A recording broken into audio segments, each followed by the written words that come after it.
முதலமைச்சராக முதல்வர் பெருந்தலைவர் காமராஜர் தேர்வு செய்யப்பட்டவுடன் முதலமைச்சரை பத்திரிகையாளர்கள் சந்திக்கிறார்கள். பத்திரிகையாளர்கள் சூழ்ந்து கொண்டு முதலமைச்சரை கேட்கிறார்கள், சார் நான் கதைக்கு தானே, நீங்க அண்ணாவை பத்தி பேசுறீங்க, நீங்க கலைஞரை பத்தி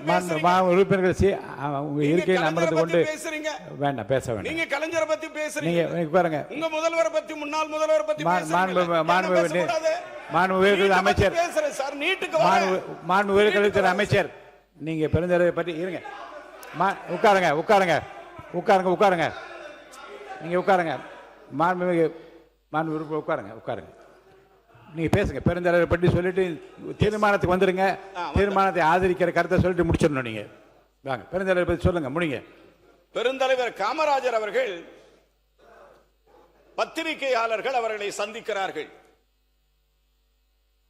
பத்திரிகையாளர்கள் கேட்கிறார்கள், முதலமைச்சராக நீங்கள் பொறுப்பேற்று இருக்கிறீர்கள், நீங்கள் முதல் பத்திரிகைக்கு சொல்ல வேண்டிய தகவல் என்ன என்று கேட்கிறார். முதலமைச்சரும் பத்திரிகையாளர் சந்திக்கிறார். பெருந்தலைவர் காமராஜர் அவர்கள் பத்திரிகையாளர்களை சந்தித்து அவர் சொன்ன முதல் செய்தி, முதல் தகவல், முதல் அறிக்கை என்ன தெரியுமா? தமிழகத்தில் கல்வி அறிவு இல்லாத கடைகோடி மனிதன் கூட இருக்கக்கூடாது. கல்வி அறிவு இல்லாத, படிப்பு அறிவில்லாத எந்த மனிதனும் தமிழகத்தில் இருக்கவே கூடாது. ஆனால் அந்த கல்வி அறிவு, அந்த படிப்பறிவு கிடைக்கிற கடைகோடி மனிதன் யாராக இருக்க வேண்டும் தெரியுமா? படிக்க தெரியாத காமராசனாகத்தான் அந்த கடைசி மனிதனும் இருக்க வேண்டும் என்று பெருந்தலைவர் காமராஜர் சொன்னார். இதை நான் பதிவு செய்வதற்கு காரணம், மாண்புமிகு பேரவைத் தலைவர் அவர்களே, கடைகோடி மனிதன் என்றால் யாரது? கிராமப்புறத்திலிருந்து வருகிற மாணவன், கிராமப்புறத்திலிருந்து வருகிற மாணவி. இன்று நீட் தேர்வுக்கு மாணவர்கள் போராடுகிறார்கள். அந்த நீட் தேர்வை எதிர்த்து காங்கிரஸ் பேரியக்கத்தினுடைய தலைவர், என் அன்பிற்கினிய தலைவர் ராகுல் காந்தி போராட்ட களத்திலே நின்று கொண்டிருக்கிறார் என்கிற ஒரு செய்தியை இதை நான் சொல்லுகிறேன். டெல்லியிலே நின்று கொண்டிருக்கிறார். உட்காருங்க உட்காருங்க. நீங்க திரும்ப இப்படி உறுப்பினர் இப்படி ஒழுங்கினமா நின்னீங்க, நான் நடவடிக்கை எடுப்பேன். உட்காருங்க உட்காருங்க உட்காருங்க சொல்லலாம். உட்காருங்க. என்ன சண்டைக்கு வரீங்களா அவரோட? உட்காருங்க உட்காருங்க உட்காருங்க. நீங்க எதிர்கட்சி கொறடா, நீங்க வந்து சரியா சார் ஒரு ஒரு ஒரு ஒரு தம்பி நீங்க உட்காருங்க. மாண்பு உறுப்பினர் நீங்க கடைசி லெவலில் உட்காருங்க. நீங்க உட்காருங்க, நீங்க உட்காருங்க. அவர் யார்? உட்காருங்க, அவரை உட்கார சொல்லுங்க. உட்காருங்க மாண்பு உறுப்பினர் உட்காருங்க. 60 ஆண்டு காலம் மேலே நடவடிக்கை எடுப்பேன். நீங்க உட்காரணும். ஒரு 60 ஆண்டு காலம் கழித்து காங்கிரஸ் பேரியக்கம் ஒரு கூட்டணி மந்திரி சபையில் இடம்பெற்றிருப்பதை நீங்கள் விரும்பவில்லை என்பதை இதை நினைவு காட்டுகிறது. நீங்கள் நீங்கள் நினைவுபடுத்துகிறீர்கள். மாண்புமிகு உயர் கல்வித்துறை அமைச்சர் முடிங்க, வரவேற்று முடியும். முடிக்க சொல்லுங்க. உட்காருங்க சார், உட்காருங்க. விடுங்க சார், பேச விடுங்க சார், பேச விடுங்க சார். சார் உட்காருங்க உட்காருங்க உட்காருங்க. உட்காருங்க. நீட் நுழைவுத் தேர்வு, உட்காருங்க உட்காருங்க. நீட் நுழைவுத் தேர்வு சமூக நீதி, சுயாட்சி மற்றும் மாணவர்களுக்கு எதிர்காலத்துக்கு எதிரானது. வசதி படைத்தவர்கள் தங்கள் குழந்தைகளை பெரிய பயிற்சி நிலையங்களுக்கும், கிராமப்புற மாணவர்களின் பெற்றோர் இதற்கு ஈடுகொடுக்க முடியாமலும் திணறி வருகிறார்கள். தொடர்ந்து நடைபெறும் வினாத்தாள் கசிவுகள் மாணவர்களின் கனவை சிதைக்கிறது. என் அருமை தங்கை அனிதா முதல் ஆனந்தன் வரை 36 மாணவர்கள் இதனை எதிர்கொள்ள முடியாமல் தங்கள் உயிரை மாய்த்துக் கொண்டனர். இந்த கொடூர நிலை தொடர்வதற்கு இனி நாம் அனைவரும் அனுமதிக்கப் போவதில்லை. அதே வேளையில் நீட் தேர்வு முறையால் கல்வி மாஃபியாக்கள் அதிக அளவு பயன்பெற்று வருகிறார்கள். இதன் காரணமாகவே நம்முடைய கிராமப்புற மாணவர்கள் அதிக அளவு பாதிப்புக்குள்ளாகிறார்கள். 12 ஆண்டுகள் பள்ளியில் படித்த மாணவர் இறுதி தேர்வில் அதிக மதிப்பெண்களை பெறும் நீட் தேர்வில் வெற்றி பெற முடியவில்லை. அதே வேளையில் ஒரே ஒரு நுழைவுத் தேர்வு வழியாக மாணவர்களின் தகுதியை தீர்மானிக்க முயல்வது இயற்கை நீதிக்கு எதிரானது. இதன் காரணமாக ஒன்றிய கல்வி அமைச்சர் மாணவர்களின் போராட்டங்களால் பதவியிலிருந்து நீக்கப்பட்டிருக்கிறார். ஒரு ஏழை மாணவரின் மருத்துவ படிப்பை தனியார் பயிற்சி மையங்கள் தீர்மானிக்க முடியாது, அனுமதிக்கவும் முடியாது. மாணவர்களின் வாழ்க்கையை விட எந்த வகையிலும் நீட் தேர்வு உயர்ந்தது அல்ல. நீட் தேர்வு முறை வந்த பின்பு கிராமப்புற மாணவர்கள் மருத்துவ படிப்பில் சேர்வது வெகுவாக குறைந்து வருகிறது. கவலை அளிக்கக்கூடியது. மாண்புமிகு பேரவைத் தலைவர் அவர்களே, நீட் தேர்வு முறை அறிமுகப்படுத்தப்பட்ட பின்பு பெரிய மன உளைச்சலில் மாணவர்களும் பெற்றோர்களும் உள்ளனர். இவர்களுடைய மனவேதனையை வினாத்தாள் கசிவு மூலம் அதிகரித்து வருகிறது. 2017 15,000 இருந்த நீட் பயிற்சி கட்டணம் இன்று 1,80,000 உயர்ந்திருக்கிறது. தமிழ்நாட்டு மக்களின் வரிபணத்தில் கட்டப்பட்ட அரசு மருத்துவ கல்லூரிகள் நிர்வாகத்தை டெல்லி கட்டுப்படுத்துவது கூட்டாட்சி தத்துவத்துக்கு எதிரானது. மேடைக்கு மேடை டிஜிட்டல் இந்தியா என்று முழங்கும் ஒன்றிய அரசால் ஒரு தேர்வை கூட நடத்த முடியாதது கண்மையா கண்டத்திற்குரியது. இந்த நீட் தேர்வு முறையை ரத்து செய்ய வேண்டி தலைவர் ராகுல் காந்தி அவர்களும் மாணவர்களுடன் இணைந்து அவர்களின் நலனுக்காக தொடர்ந்து போராடி வருகிறார். நீட் தேர்வு தமிழ்நாட்டிற்கு தேவையில்லை. நீட் தேர்வு தமிழ்நாட்டிற்கு தேவையில்லை. இது கண்டிப்பாக ஒழிக்கப்பட வேண்டும். மாண்புமிகு தமிழக முதலமைச்சர் கொண்டு வந்திருக்கிற தனி தீர்மானத்தை நான் ஆதரிக்கிறேன், வரவேற்கிறேன். மாண்புமிகு நீங்க அல்ல கொறடா இல்லை இருங்க எதிர்கட்சி கொறடாவுக்கு ஒரு வேண்டுகோள் நான் கொடுக்குறேன். மாண்பு உறுப்பினர் ரிஷிவந்தியம் வசந்தம் கார்த்திகேயன் தொடர்ந்து எழுந்து நின்று குரல் கொடுப்பதும் கையை நீட்டி பேசும் அனுமதிக்க முடியாது. அதே போன்று ஒரே நீங்கள் எழுந்தால் உங்களை சார்ந்திருக்க மற்றவர்கள் உட்கார வேண்டும் என்றால் சொல்லிக் கொடுங்கள். பாருங்க, இப்போ பாருங்க இப்போ பதில் சொல்ல, இப்போ சொல்லுங்க. இதுக்கு நீங்கள் பதில் நீங்களே சொல்லுங்க பார்க்கலாம். நீங்கள் உட்கார வைங்க பார்க்கலாம். பாருங்க, நீங்கள் உட்காரு. மாண்புமிகு உறுப்பினர் பேசுங்க. மாண்புமிகு பேரவைத் தலைவர் பேசுங்க. காங்கிரஸ் பேர் இயக்கம் ஆட்சியில் இருக்கிற பொழுது திராவிட முன்னேற்ற கழகம் அதில் பங்கு பெற்றது என்பதிலே தவறான செய்தி அல்ல, உண்மையான செய்தி தான். அப்பொழுது நாமக்கல்லை சேர்ந்த காந்தி செல்வன் என்பது அவர் சாதாரண ராஜாங்க துணை மந்திரியாகத்தான் இருந்தார். அவர் நாடாளுமன்றத்தில் இந்த நீட்டுத் தேர்வை அவர் அறிமுகப்படுத்தவில்லை. பொதுப்பணித்துறை அமைச்சுக்கு சொல்கிறேன். குலாம் நபி ஆசாத் அவர்கள் காங்கிரஸ் இயக்கத்தை சேர்ந்த மூத்த அமைச்சர் அவர்கள். எனவே அவர் தான் நாடாளுமன்றத்தில் அறிமுகப்படுத்தி பேசினார் ஒழிய, ஏன்னா காங்கிரஸ் அமைச்சர் அவருக்கு தெரிஞ்சுக்கணுன்றதுக்காக நான் சொல்கிறேன். நாங்கள் இணை அமைச்சர்லாம் எப்பவுமே நாடாளுமன்றத்தில் எல்லாம் அறிமுகப்படுத்த முடியாது. நாங்கள் இருந்தோம். ஆனால் அதே நேரத்தில் கேபினெட்டில் நாங்கள் தமிழ்நாட்டில் இந்த நீட்டுத் தேர்வை நாங்கள் ஏற்றுக்கொள்ள மாட்டோம் என்று தமிழ்நாட்டு முதலமைச்சராக இருக்கிற கலைஞர் சொன்ன கருத்தையும் அந்த கேபினெட்டில் சொல்லப்பட்டது மட்டுமல்ல, அப்பொழுது முதலமைச்சராக இருந்த கலைஞர் அவர்கள் கடிதமே எழுதினார். என்ன எழுதினார்னா, தமிழ்நாட்டுக்கு நீட்டு ஒத்து வராது, நாங்கள் இங்கே அறிமுகப்படுத்த மாட்டோம், ஏற்றுக்கொள்ள மாட்டோம் என்று சொன்னார்கள். அவருக்கு உத்தரவாதம் கொடுத்தாங்க, நாங்கள் தமிழ்நாட்டில் நாங்கள் நிறைவேற்ற மாட்டோம், ஏற்றுக்கொள்ளுகிற மாநிலத்தை அவங்க ஏற்றுக்கொள்ளட்டும் என்று சொன்னார்கள். அதனால தான் தடை இருந்தது. அவர் இருக்கும்போது தடை இருந்தது. அதற்கு பின்னால் ஆண்ட அம்மையார் அவர் காலத்திலும் நீட்டு தேர்வுங்க நுழையல. அதுதான் வரலாறு. அதனை ஒட்டித்தான் இப்போதும் ஆதரிக்கின்றீர்கள்.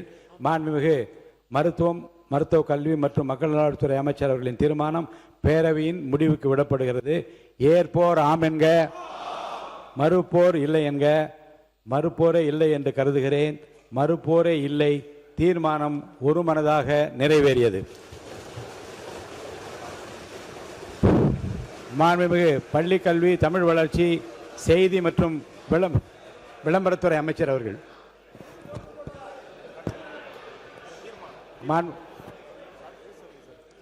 மாண்புமிகு பள்ளி கல்வி, தமிழ் வளர்ச்சி, செய்தி மற்றும் விளம்பரத்துறை அமைச்சர் அவர்கள்.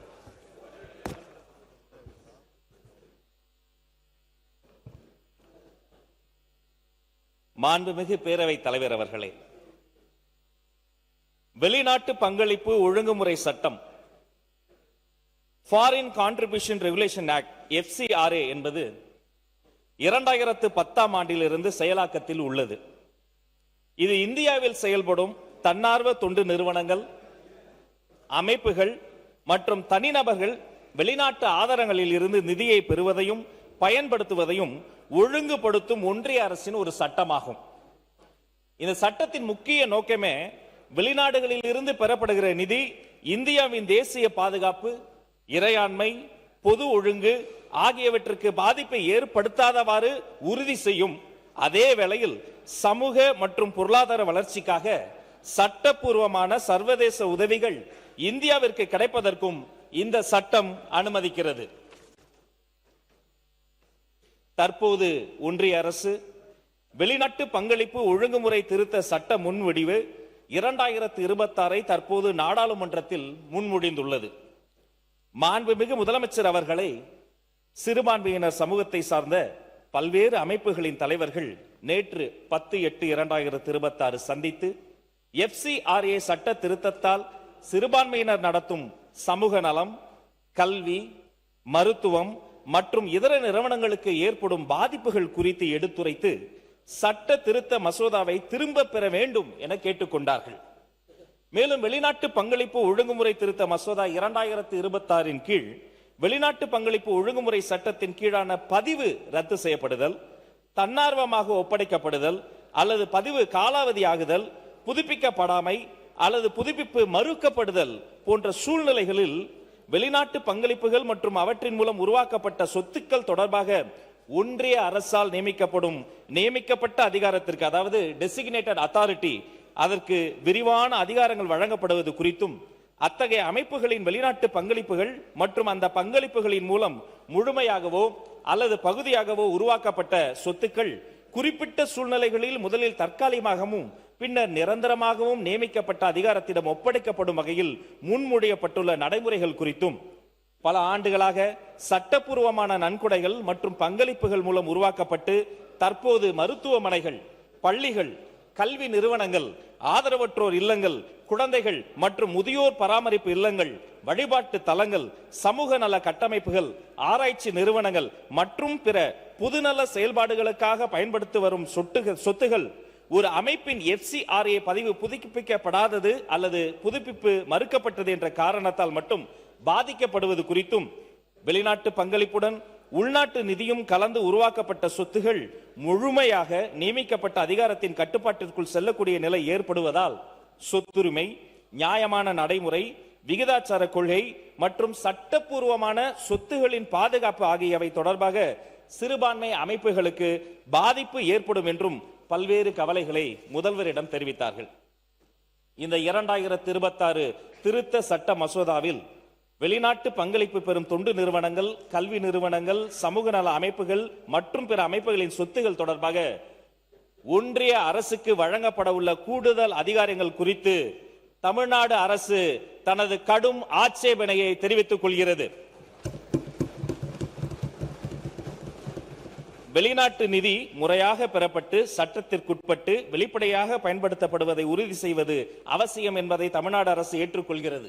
அதே வேளையில் இத்தகைய ஒழுங்குமுறை நடவடிக்கைகள் கூட்டாட்சி தத்துவம், சட்டத்தின் ஆட்சி, இயற்கை நீதி, விகிதாச்சார கொள்கை மற்றும் சட்டப்பூர்வமான சொத்துரிமை ஆகிய அரசியல் அமைப்பு அம்சங்களுக்கு உட்பட்டதாக இருக்க வேண்டும். மாண்புமிகு பேரவைத் தலைவர் அவர்களே, முழுமையாகவோ அல்லது பகுதியாகவோ உள்நாட்டு நிதியால் உருவாக்கப்பட்ட சொத்துகள், குறிப்பாக உள்நாட்டு மற்றும் வெளிநாட்டு நிதி இரண்டையும் இணைத்து உருவாக்கப்பட்ட சொத்துகள் தன்னிச்சையாக அல்லது அளவுக்கு மீறிய அரசுடைமையாக்க நடவடிக்கைகளில் இருந்து பாதுகாக்கப்படுவதற்கான தெளிவான சட்ட பாதுகாப்புகளை ஏற்படுத்துமாறு இந்த மன்றம் வலியுறுத்துகிறது. மேலும் எந்த ஒரு வெளிநாட்டு பங்களிப்போ அல்லது சொத்தோ நிரந்தரமாக அரசிடம் ஒப்படைக்கப்படுவதற்கு முன் போதுமான முன்னறிவிப்பு, விளக்கம் அளிக்கும் வாய்ப்பு காரணங்களுடன் கூடிய உத்தரவு மற்றும் சுயாதீனமான பயனுள்ள மேல்முறையீட்டு உரிமை ஆகியவை சட்டத்தில் உறுதி செய்யப்பட வேண்டும் என்று இம்மாமன்றம் வலியுறுத்துகிறது. ஒரு நிறுவனத்தின் FCRA பதிவு புதுப்பிக்கப்படாதது அல்லது புதுப்பிப்பு தாமதமானது என்ற காரணத்தால் மட்டும் அந்த நிறுவனம் சட்டவிரோதமாக வெளிநாட்டு நிதியை பயன்படுத்தியதாக எந்த குற்றச்சாட்டும் இல்லாத நிலையில் அந்த நிறுவனம் சட்டப்பூர்வமாக பெற்ற அல்லது உருவாக்கிய சொத்துக்களை தானாகவோ அல்லது அளவுக்கு மீறிய வகையிலோ இழக்க செய்யக்கூடாது. FCRA தொடர்பான எந்த ஒரு புதிய சட்ட கட்டமைப்பும் இயற்கை நீதி, விகிதாச்சார கொள்கை, சட்டப்பூர்வமான சொத்துரிமைகளின் மீதான பாதுகாப்பு, நியாயமான எதிர்பார்ப்பு மற்றும் கூட்டாட்சி தத்துவம் ஆகியவற்றை முழுமையாக மதிக்கும் வகையில் அமைய வேண்டும் என்று இம்மாமன்றம் வலியுறுத்துகிறது. மாண்புமிகு பேரவைத் தலைவர் அவர்களே, ஒன்றிய அரசுக்கு தமிழ்நாடு அரசு கூறுவது என்னவென்றால், தேசிய பாதுகாப்பை உறுதி செய்வதிலும் வெளிநாட்டு பங்களிப்புகளின் பயன்பாட்டில் வெளிப்படைத்தன்மையை உறுதி செய்வதிலும் தமிழ்நாடு அரசு உறுதியாக உள்ளது. அதே நேரத்தில் இத்தகைய நோக்கங்களை அரசியல் அமைப்பு சட்ட பாதுகாப்புகள், கூட்டாட்சி தத்துவம், நிறுவனங்களின் தன்னாட்சி, சட்டப்பூர்வமான சொத்துரிமைகள் மற்றும் பொதுச்சேவை நிறுவனங்களின் தொடர்ச்சியான செயல்பாடு ஆகியவற்றை பாதிக்காமல் அடைய முடியும் என்றும் தமிழ்நாடு அரசு உறுதியாக நம்புகிறது. எனவே மேலே விவரிக்கப்பட்ட ஆட்சேபனைகளின்படி வெளிநாட்டு பங்களிப்புகளுடன் தொடர்புடைய சொத்துக்களை அரசின் கட்டுப்பாட்டிற்குள் கொண்டு வருதல், நிர்வகித்தல் மற்றும் அப்புறப்படுத்துதல் தொடர்பான சட்ட திருத்த மசோதாவை ஒன்றிய அரசு உடனடியாக திரும்ப பெற வேண்டும் என்று நமது அரசு ஒன்றிய அரசை வலியுறுத்தும். இந்த தீர்மானத்தை சட்டப்பேரவை ஒருமனதாக நிறைவேற்றிட கேட்டுக்கொள்கிறேன். தீர்மானம் படிச்சிருங்க.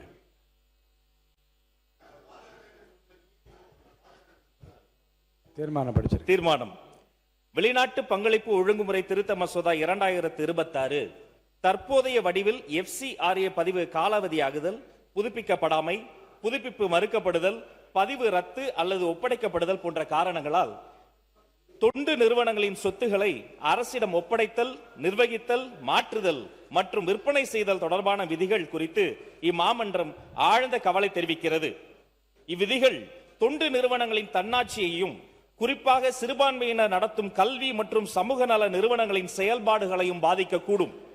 எனவே வெளிநாட்டு பங்களிப்பு ஒழுங்குமுறை திருத்த மசோதா 2026 அதன் தற்போதைய வடிவில் திரும்ப பெற்று மாநில அரசுகள், தொண்டு, மத, கல்வி, மருத்துவ மற்றும் சமூக அமைப்புகள் உள்ளிட்ட அனைத்து பங்குதாரர்களுடனும் விரிவான ஆலோசனை நடத்துமாறு ஒன்றிய அரசை மன்றம் வலியுறுத்துகிறது.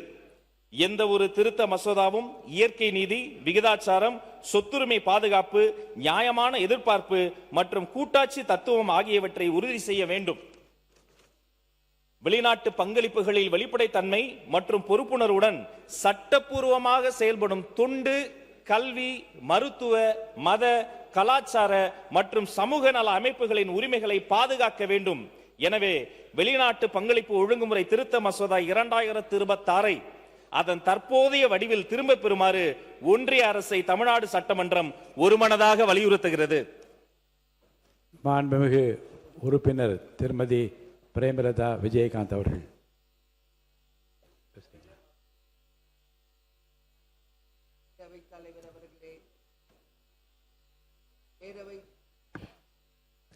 பேரவைத் தலைவர் அவர்களே, முதலமைச்சர் அவர்களே, எதிர்க்கட்சி தலைவர் அவர்களே, அமைச்சர் பெருமக்களே, சட்டமன்ற உறுப்பினர்களே, அவை பணியாளர்களே, காவலர்களே, கேமராமேன்களே, அரசு ஊழியர்களே, இங்கு பணியாற்றும் அனைவருக்கும் முதல்கண் எனது பணிவான வணக்கங்களை தெரிவித்துக் கொண்டு எனது உரையை தொடங்குகிறேன்.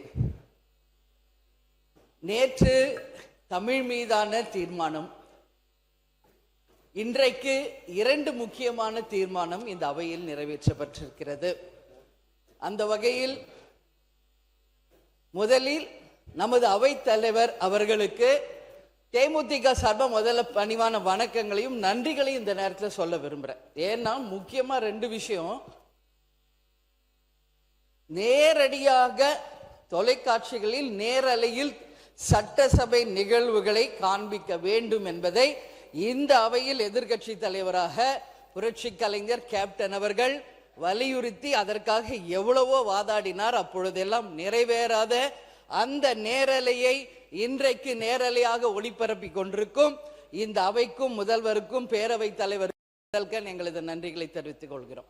அதற்கு அடுத்தது கேமராமேன்களுடைய ஒரு சின்ன ரிலாக்ஸ் பண்ணி அவங்கள மனித நேயத்தோடு நீங்க அதை பரிசீலிக்கணும் என்று சொன்ன உடனே மறுநாளே அதை மனித நேயத்தோடு ஏற்றுக்கொண்ட நமது அவைத் தலைவர் அவர்களுக்கு இந்த நேரத்தில் என் நன்றிகளை தெரிவித்துக் கொள்கிறேன். தமிழ் மீது